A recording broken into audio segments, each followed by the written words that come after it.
At exactly 2:17 a.m., an emergency operator was sitting at her desk, watching the seconds tick by when her phone rang. She answered calmly, the way she had done hundreds of times before.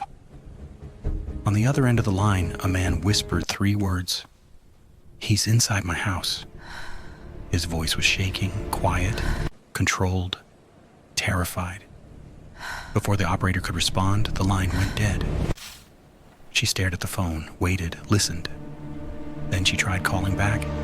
No answer. Again, still nothing. Within minutes, police units were dispatched to the address, and a message appeared on the screen. What police discovered that night still doesn't make sense.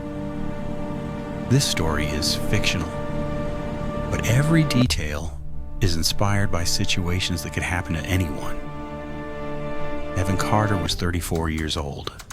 He lived alone, worked remotely as an IT technician, and rarely spoke to anyone outside of work. Most nights, his only company was the glow of his computer monitors and the quiet hum of electronics. That evening, Evan followed his usual routine. Grocery shopping, no eye contact, no small talk. He returned home, locked the front door, then checked it again.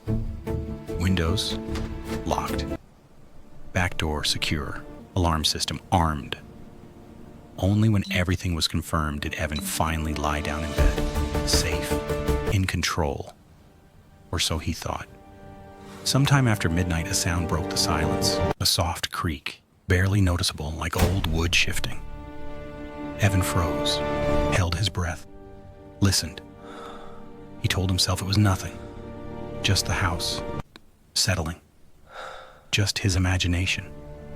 But his heart wouldn't slow down. He reached for his phone and opened his security app. Front door locked. Back door locked. Windows closed. Alarm armed. Everything looked perfect. And yet, something felt wrong.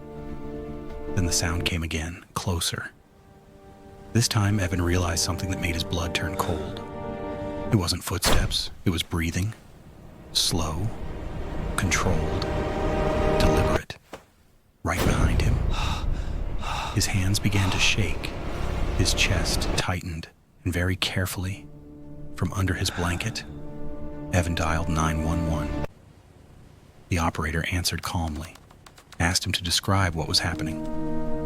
Evan whispered, "There's someone inside my house." The operator asked if he was sure.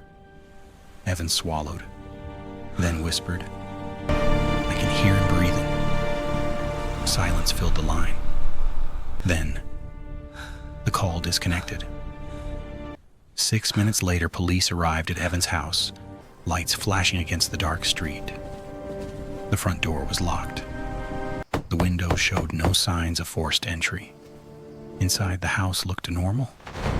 Too normal. No broken furniture. No signs of a struggle.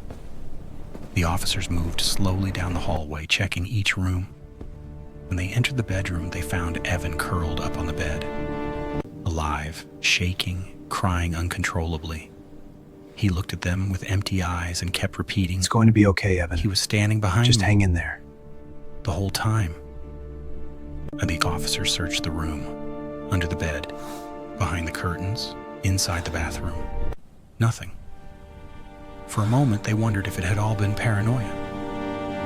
Until one officer noticed something strange.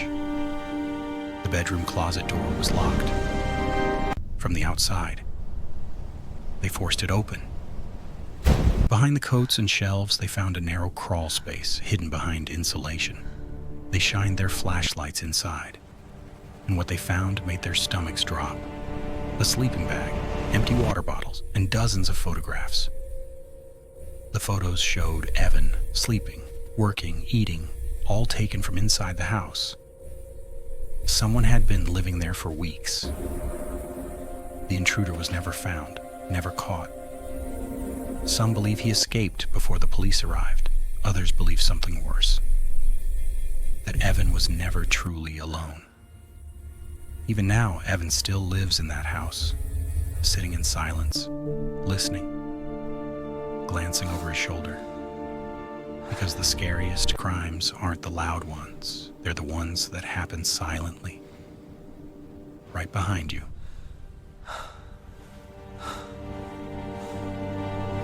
They're the ones that happen silently. Right behind you.